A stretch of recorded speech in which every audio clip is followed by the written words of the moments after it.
โสตาปานโปโกผู้อันอ่ำทุกแดมเป็นธรรมดามันกึมต่อนิปานเอหุแจงทำไรในการเปิงนาผู้อันมาเกิดในภวะโกนและเทวดาอ่ำป้นหรือแทงเจษาเจเฮ็ดให้สุดสิ่งตั้งทุกไลในชื่อว่าอาริยโปโกโสตาปานอันผู้กวนทั้งหลายอ่ำว่าเป็นก้นทรายหือนางยิงเปลี่ยนก้นห้ายหือก้นหลีสร้างเปลี่ยนไหลในสู่จัดในอ่ำลูย้อนสู่ไว้จัดนาสังว่าก้นก็ไหลอ่ำไหลเฮ็ดพิษแมนอานันตาเลียกรรมหาเปิงข้าแหมพระเป็นเจ้า2เฮ็ดให้ต่อพระเป็นเจ้าเฮ็ดให้เนื้อหนังหำเลิศ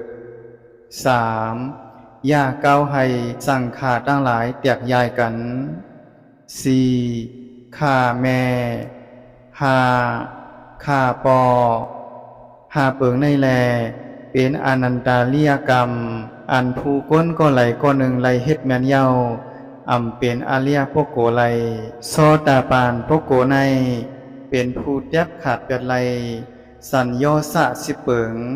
อันเป็นโอลัมปาคียะสัญโยสะเปิงแต้ม5เปิงโสตาปานโปโกแทบเปียดไหลเย้า3เปิงนั่นเป็น1สักกายทิฏฐิตำวางหล่อยิบมันปันแก่นในตัวตน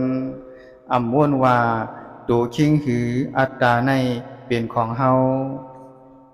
2วิสีกิสามีลองทางเถิมในพลาเป็นเจ้า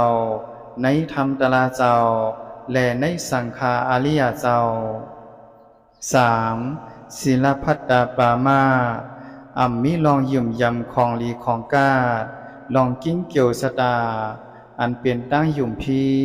ในเป็นสัญโยสะสิเปิงอันเป็นโอลัมปาคียสัญโยสะเปิงแต้ม5เปิงโสตาปานแทบขาดแปดเย้า3เปิงโสตาปานปกกูอันวในมีอยู่ในภาวะเจ้ายาหานตายาหานนางยิงแม่ขาวปอขาวและมีอยู่ในปุถุจินกวนเฮินอันเปลี่ยนนางยิงพองก้นทรายพองอาริยโปโกสั้นโสตปานในปุถุจินกวนเฮินเขาในสั่งเป็นนางยิงกอยังมีเจ้าโผเป็นธรรมดามีการหากินเล่งต้องเป็นธรรมดามีลูกมีหลานเป็นธรรมดามีราคะโมหะโทสะเป็นธรรมดา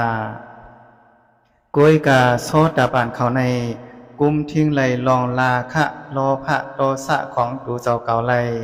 มีลองสวงเจึกห้องสอเพ่งความมีลองเตียนกาเมือหนังเจ้าปุถุสินตั้งหลายมีลองสวงเจึกในตางห่างหลีมีกิเลสาอันกุมทิ้งไหลสังว่าโสตปานโปโกในซ้ายคือยิงก่อเปลี่ยนไหลในสูจัดในอำโลย้อนสู่ไปจัดนากอบซึ่งหนังในแลโสตปานโปโกในอันเป็นปุถุสินโกนเฮือนเจอเปลี่ยนก้นซ้ายเลยนางยิงเขาก็เปลี่ยนไหลในสู่จัดในอำโลย้อนสู่ไปจัดนาลองหกเปิงอันโสตปานโปโกเขามีมีศรัทธาอันอย่างลงมันค้อนไหวในสมมาสัมพุทธพระเป็นเจ้า2ปอกว่าเฮ็ดพิษศีลตั้งหลายเย้า3กูตายกว่าว่าป้นหลอดเย้างาลายสัตตลิสานปิกตา4ตึกมีราคะโทสะโมหะกวยกาโสตปานโปกกูเขาในเป็นผู้กุมทิ้งไหลราคะโลภะโทสะของตูเจ้าเก่าไหล5หลงมูเมาในลองโลกะตั้งหลายอันเป็นตั้งหังหลีแลตั้งมนเซอ6เป็นผู้มีเมตตากรุณามุทิตาและอุเบกขาต่อหมู่สัตว์ทั้งหลายสังวาผู้เหลอไล่เฮ็ดพิษในลองปานาติปาตไล่ฆ่าแหมชายใจสัตว์ทั้งหลายตุหงไล่ลักเอาคู่ของอันเจ้าเปิ้นอำปันไล่เฮ็ดพิษในศีลกาเมไล่เป็ดแหลนไล่กินเหล้าอันเป็นของมึนเมา อันเป็นที่ตั้งของรองหลวงโตลืมคิงผู้ละเฮ็ดผิดในข้อศีล5เปิงในก็มีมรรคกลาง8ป้าเป็นเส้นตั้งสายกลางเป็นมรรคกลาง8ป้าผู้อันไปซ่อมตั้งมรรคกลาง8ป้าอันหมั่นแม่นซื่อไสเย้าผู้นั้นแลสั่งไล่ชื่อว่าเป็นอาเลียโปโกสันโซดาบานอาเลียมรรคกลาง8ป้าเป็นซื่อหือ 1. สัมมาทิฏฐิลองหันถูกแมน 2. สัมมาสังกัปปะ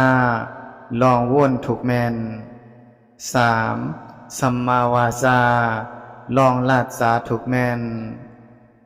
4. สัมมากัมมันตาลองเฮ็ดสร้างหน้าการอันถูกแมน 5. สัมมาอาชีวาลองหาเล่งต้องถูกแมน 6. สัมมาวายามะลองแก้งกรรมถูกแมน 7. สัมมาสติลองมีสติคุกคนถูกแมน 8. สัมมาสมาธิลองมีใจตั้งมั่นถูกแมนในแลเป็นมรรคกลาง8ป้าอันผู้คนทั้งหลายได้ไปซ่อมตั้งมรรคกลาง8ป้าในเย้าเป็นผู้เฮ็ดให้สุดสิ่งตั้งทุกไหลในสู่สัตว์ในแลอำโลย้อนสู่ไปสัตนา